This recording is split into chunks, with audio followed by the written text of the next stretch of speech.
The Archangel Chronicles, copyright 2022 by Raymond, all rights reserved. Chapter 14, A Bold Plan.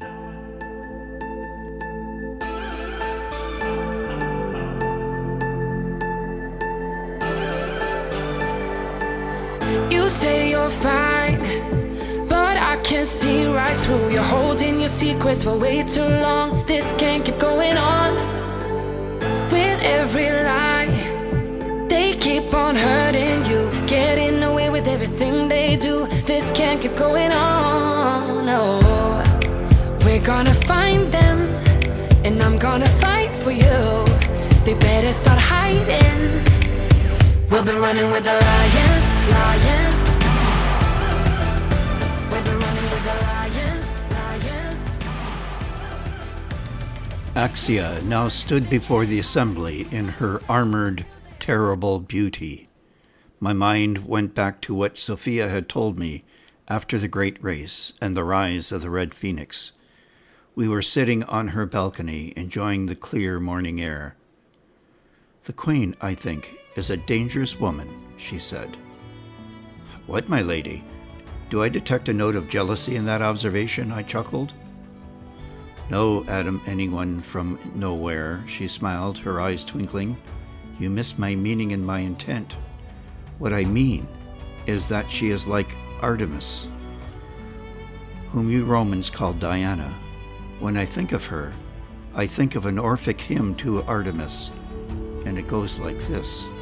To Artemis, hear me, Zeus's daughter, celebrated queen, Romea and Titanus of a noble mien, in darts rejoicing, and on all to shine, torch-bearing goddess, Dictiana divine, over births presiding, and thyself a maid, to labor pangs imparting ready aid, over of the zone and wrinkled care, fierce huntress, glorying in the sylvan war, swift in the course, in dreadful arrows skilled, wandering by night, rejoicing in the field, of manly form, erect, a bounteous mind, illustrious daemon, nurse of humankind, immortal, earthly, bane of monsters fell, photo of the stag, whose woods and dogs delight.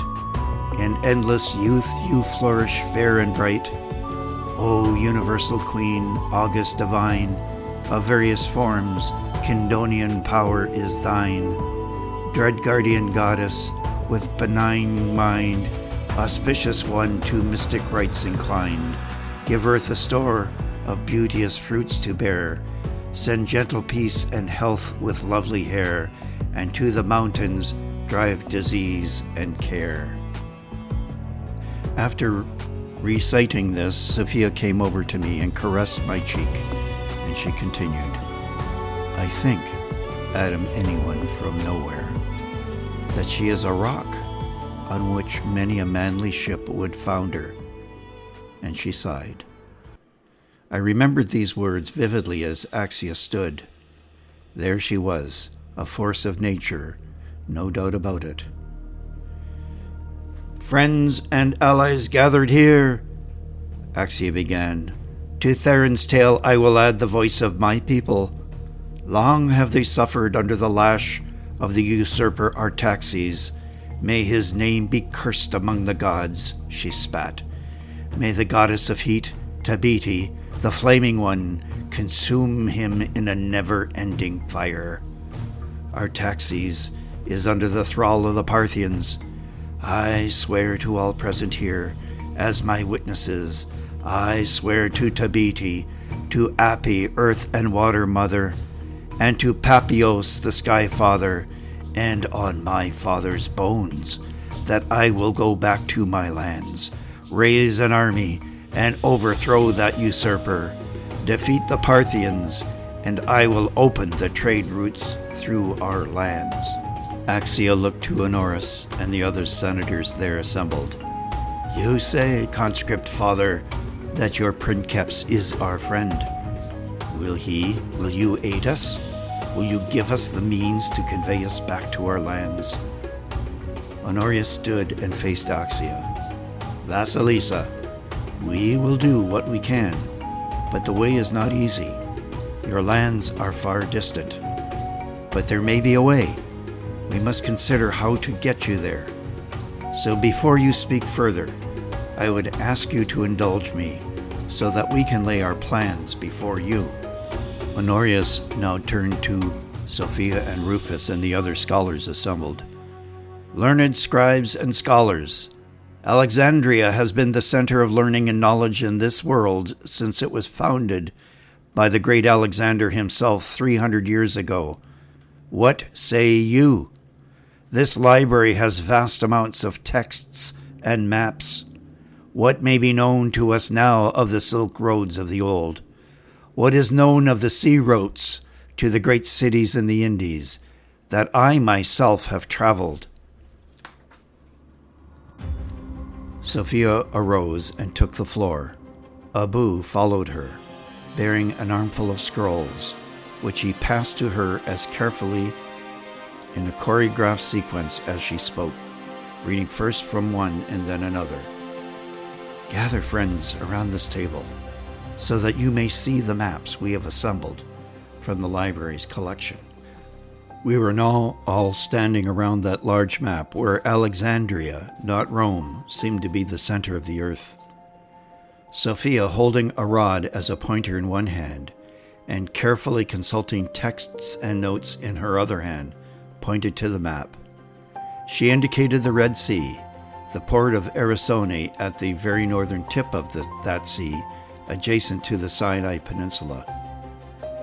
About 200 years ago, when Rome was in the midst of a second Punic War, King Ptolemy II of Egypt was embroiled in a struggle with the Seleucid Empire in order to gain access to the African trade and acquire war elephants from the interior of Africa.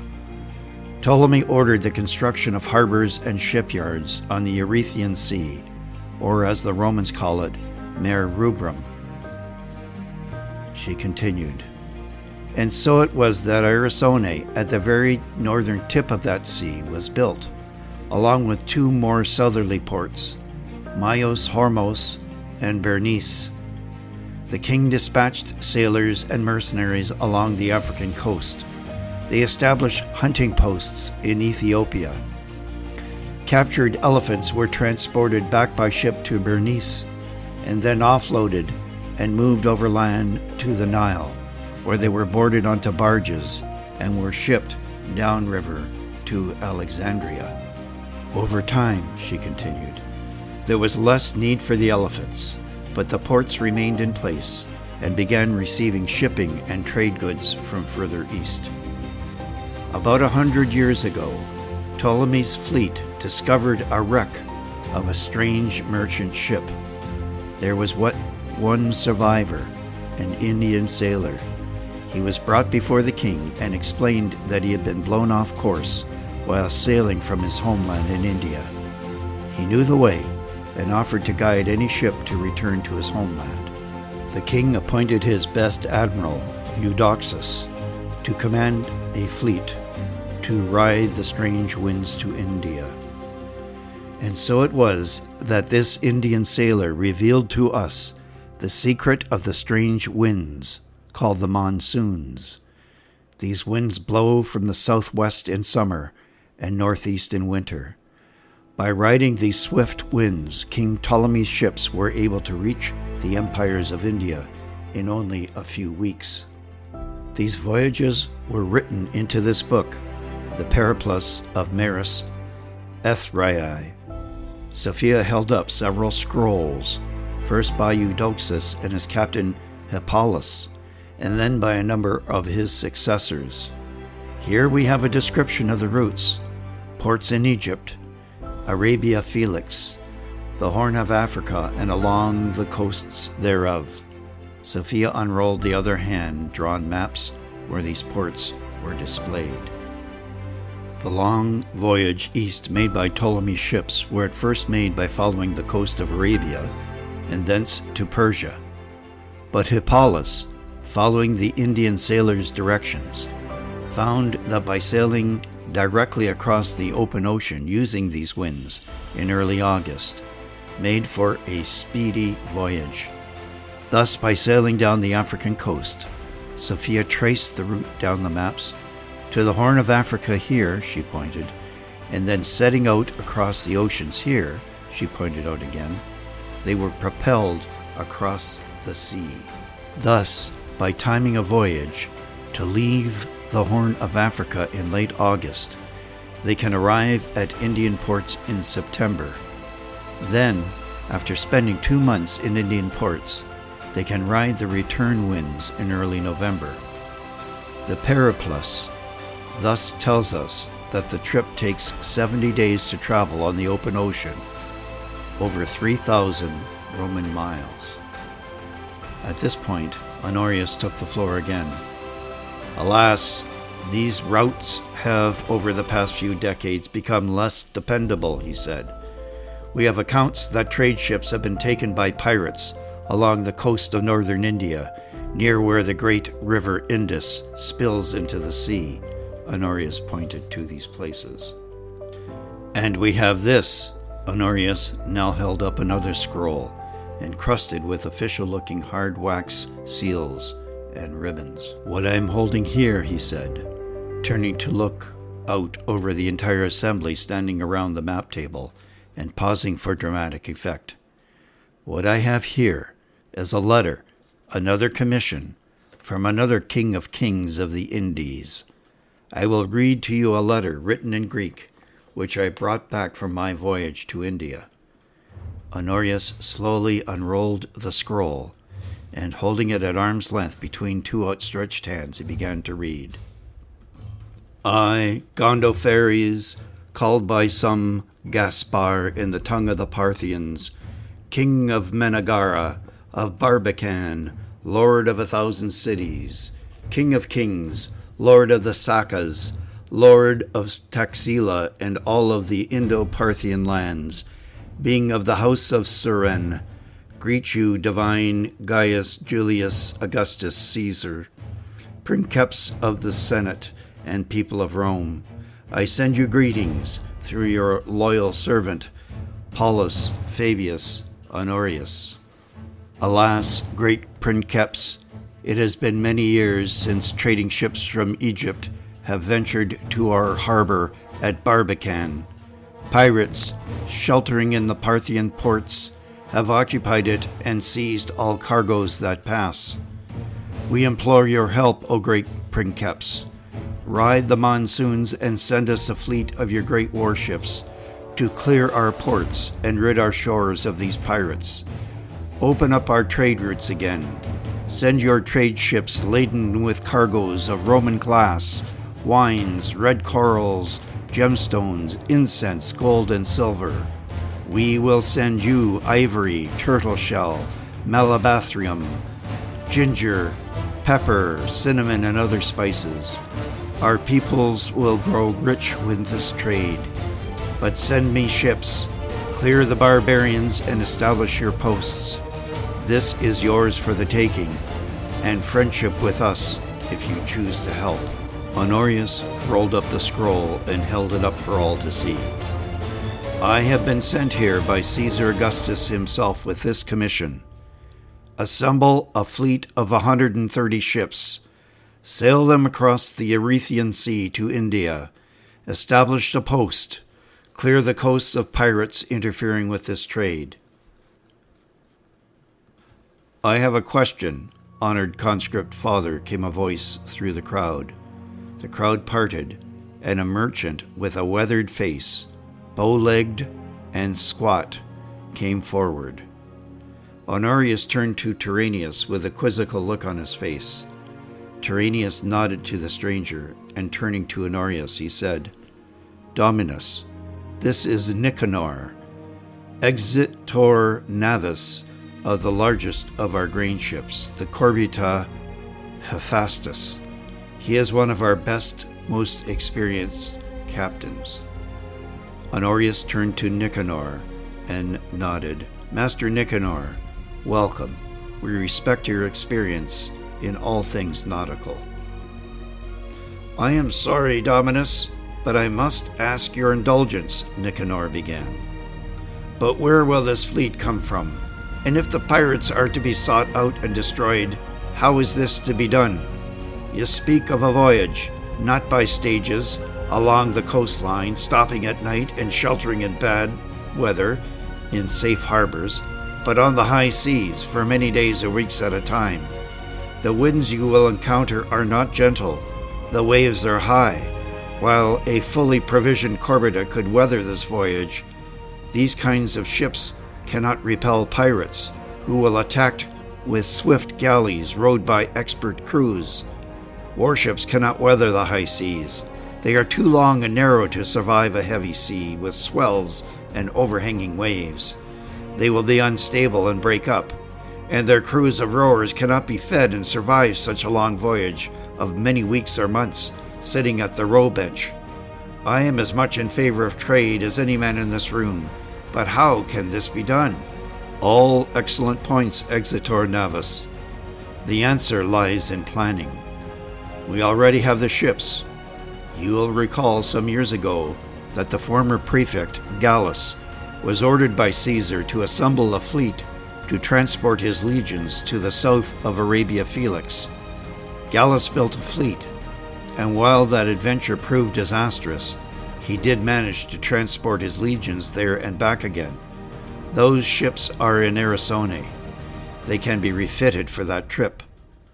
He paused thoughtfully and then said, As for warships, we will at first take no escorts. No escorts, exclaimed Nicanor. How can there be no escorts? If we have 130 ships, we'll have 130 prizes for the pirates to take as they please. Our merchant vessels are no match in coastal waters for pirate vessels, each rowed by a crew of 150. They will pick us off one by one. I have thought of this, noble Nicanor. Our transports will be large and seaworthy.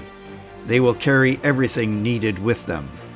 Stocks of trade goods, gold and silver for purchases. The men of the first cohort and their weapons, and sailors and rowers for 5 ships, fast and light, Liburnians. And, Honorius paused again for dramatic effect and looked at the faces around the room, the plan, Master Nicanor, is to carry with us timber and all the tackle and parts we need to construct those Liburnian galleys. It will all be transported in the holds of the largest corbetas. You may yourself command one of them, and your reward will be an empty hold to fill with treasure on the return voyage, which will make you the wealthiest captain in the East. You will return the richest exitor navis in the world. Honorius now walked over to Nicanor and warmly grasped his forearms. He smiled broadly. I have the orders. We have the treasure to pay for the cruise. We have the fighting forces we need. We have all the ships we need.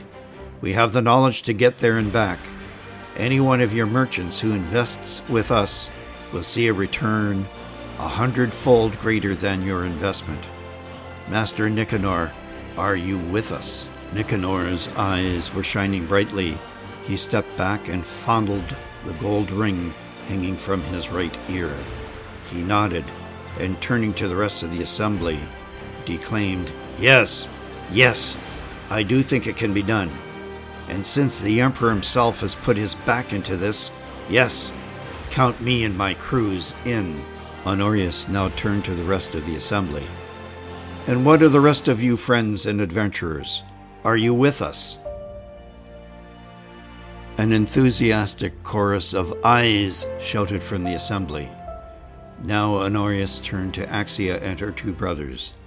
He bowed his head respectfully. And you, Vasilisa, are you and your brothers with us?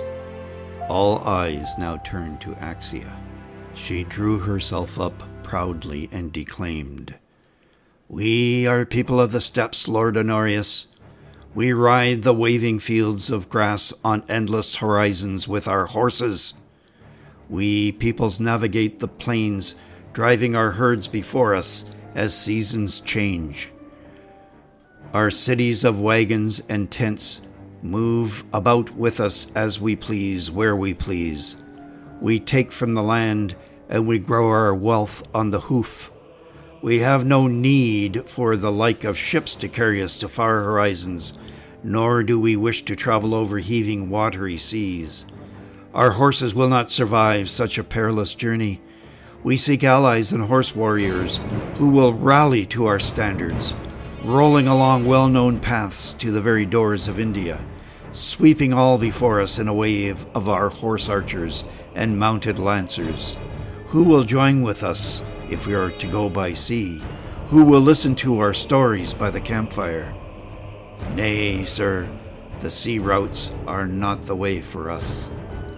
Vasilisa, said Honorius, you speak the truth, but I have a plan for you that would see you safely to the very eastern borders of our empire, under command of safe conduct from Caesar himself. Will you hear me, O Queen of the Massagetæ? We will listen, my lord, but not decide, Axia replied, looking in turn to each of her two brothers and then to Theron, who now stepped forward to face Honorius. Dominus, my father's father and generations before them traveled the lands of the steppes. By horse and by camel, we crossed those vast spaces to the very eastern end of Alexander's empire, and well beyond there to the very gates of China. Although I am Greek, and well traveled on ships through the Mare Nostrum and Euxine Sea, our hearts and minds are not on those waters. Give us the clear blue skies and the endless marches of the grasslands. There does our true heart wander. These expanses beckon us. With the help of the Scythians and the Massagetæ, we can retake the routes of the Silk Roads that were once ours to travel. Speaking for myself and all of my house, my friends and allies, the Red Scythians, the Massagetæ, I would sooner put these feet of mine on the eastern roads than on the heaving deck of a ship sailing on dark and stormy seas. Theron stamped his foot for dramatic effect. Sophia now came forward. Dominus, Vasilisa, Master Theron, she called. We have amongst us a renowned geographer, philosopher, and historian, Strabo. She turned to a distinguished-looking scholar who now emerged through the crowd to the map table. My lords, Vasilisa, he announced to the dignitaries in their turn. I am from Pontus, on the southern shores of the Euxine Sea. I've traveled far east into the lands of Scythia and into the vast steppe lands. I have written a periplus, which I have here. Strabo held the scroll in his hand and lifted it high so all could see. Strabo began to speak and moved his fingers over the large map on the table, pointing out the locations. From Alexandria, you take the Roman coastal route, through Gaza, through Caesarea Maritima, Tyre, Tripolis, Laodicea, to Antioch, and thence the northeast route through Zaguma, Samosa, Miletum. From there north through Cappadocia, then west to Satala, then to Trapezus on the shore of the Euxine Sea. From there east through the mountain passes until you descend into the valley of the Cyrus River, to where it empties into the Hyrcanian Sea near Baku. That is the end of our world and the border of Scythia. From there you must go north along the coastal paths, keeping the Hyrcanian Sea to your right for many, many leagues. Then you will come to the grasslands, the steppes, where you will find the horse-lord nomads, the Sarmatians, who are the Scythian brethren of the great Massagetæ. This way you will avoid the Parthians to the south of the Hyrcanian Sea. This is my counsel to you. Honorius now stepped forth again and took the floor. Vasilisa, I can give you the Emperor's guarantee of safe conduct, food, supplies, and a change of horses at posts all along the way to the very edge of the empire at Baku. We will give you maps and guides and a military escort until you reach there. We can give you safe conduct through Laskia and Albania, who are allies of Rome, and thence to Baku. But from there you can progress, meeting your brethren and raising an army of horse archers as you go. We can also contribute this to your enterprise." Honorius turned and signaled. Again the great doors of the chambers opened, and a band of slaves carrying 6 large treasure chests, supported on long poles, came forward in a procession and deposited their burden at Axia's feet. Honorius made a show of opening each chest in turn, displaying their contents to the astonished assembly. 2 chests of gold aureas and 4 of silver denarii. This will match the fortune you have raised. So what say you, Vasilisa? What say you, Theron? Axia and her 2 brothers and Theron all came forward and closely examined the contents of the treasure chests. "Enough gold and silver to equip and pay a horse archer host?" asked Honorius. Axia turned to face Honorius. "My lord, I do not think you gift this treasure merely because we are beautiful. You have some purpose in mind, an exchange. Speak plainly. What do you seek in return?" "Vasilisa, Theron, take this treasure. Follow the route Strabo has laid out. Accept the Emperor's safe conduct and this assistance. Go to the steppes. Go to Baku and then north around the Hyrcanian Sea. Gather a host of horse archers as you go.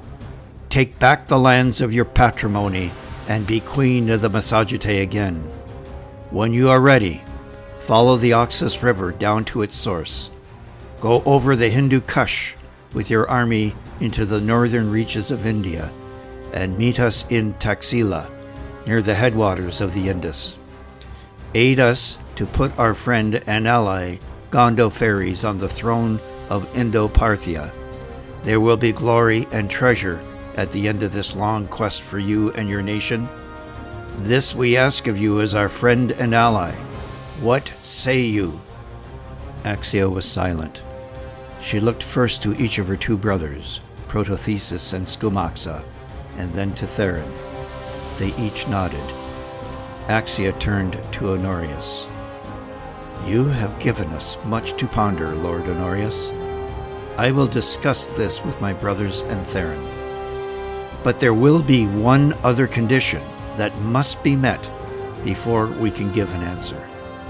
And I must discuss that condition with you privately, for it is a delicate matter," she said, looking at first to me and then at Sophia.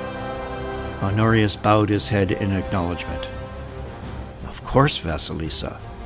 He turned to the rest of the assembly. "We will reconvene this assembly in 3 months' time," said Tyrrhenius, stepping forward. "In the meantime, you can expect a stream of orders and requisitions to come from my office. We will assemble the fleet at Erisone. We will begin to repair and provision them, and find the shipwrights to design the portable warships and determine how to disassemble them and place them in the transports." "Honorius, Dominus," said Sophia, stepping forth. "Who else is going on this sea voyage?" Honorius looked at her and then scanned the faces in the crowd. "I will go, and the first cohort of Legio III Serenica, but beyond that, it has not yet been determined, my lady." "I beg you to see the wisdom of preserving knowledge of this voyage, and what is found on those distant lands by your expedition. I counsel you to add a group of scholars, geographers, natural philosophers, scribes, and artists who may describe what is seen, and," she paused for a moment and then continued, "an astronomer to help the fleet navigate the high seas out of sight of land in the darkness of night." Honorius considered this carefully. "Yes, I do see the wisdom of that. This voyage will be long, I expect it will take 2 years. But the wonders we will see. It should be preserved as part of the knowledge of the seat of learning here in Alexandria. A twinkle now crept into his eye, and he cocked an eyebrow as he said, I don't suppose you have anyone in mind to be the astronomer on this trip, do you? Why, of course, Dominus. She looked at Honorius wide-eyed, without guile. No one is more knowledgeable than me in the study of the heavens. Of course, it must be me. A sudden jolt, like an electric shock, went through me as I heard this. I now saw how the trajectory of my life was going to change irrevocably. So now I stepped forward, as well, to face Honorius and Sophia at the marble map table. And of course, Dominus, I said, as I looked at Sophia with alarm written all over my face, you must consider adding this humble physician and speaker of many languages to your company. Honorius smiled broadly and put his hand on my shoulder. Of course, physician, your valuable skills will be most welcome. Vasilisa, will you join me with your brothers and Theron now in my chambers, so that we may conclude our understanding? Honorius stood aside and motioned Axia's party forward. I stood aside as Axia passed me by and dutifully bowed my head to her. She turned and looked at me with a penetrating stare as she walked by. The hairs on the back of my neck bristled with alarm. What game was she playing here? I thought to myself. What is going on in that feral mind of hers? What scheme was being hatched? And was I part of it? It was not long before I found out, but that is another part of the story.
Music.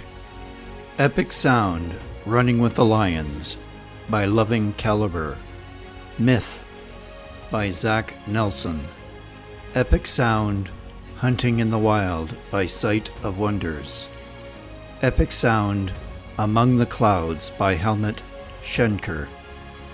Twins Music, Rise. Epic Sound, Hunting for Freedom, by Aerialide Fields. Epic Sound, Forging for an Empire, by Christopher Mo Ditlevson.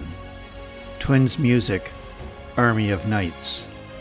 Epic Sound, Last March of Heroes, by Grant Newman. Twins Music, Dandelion Field. Epic Sound, March Across an Ancient Land, by John Abbott. Alexander Vassinin, Danger. Ed Records, Save the World.